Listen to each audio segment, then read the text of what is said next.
来看屏东县马家乡的李纳里部落的中营北下国小哦，举办儿童节已经8档了。全程拢教学生囡仔家己去规划筹备，有卖食的，嘛有卖一寡原住民的工品哦。过程中囡仔唔来当学习母语，嘛甲部落文化会当消解互愈侪人。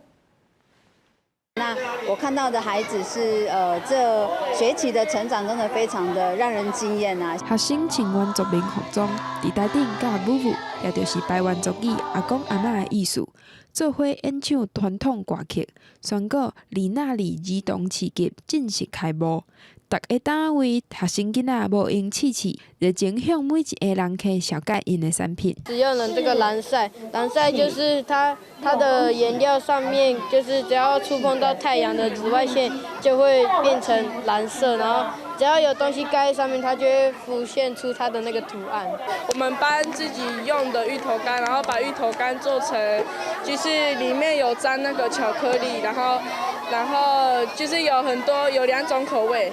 伫屏东马家乡的长营百合国小，是一个学校形态的原住民族实验学校。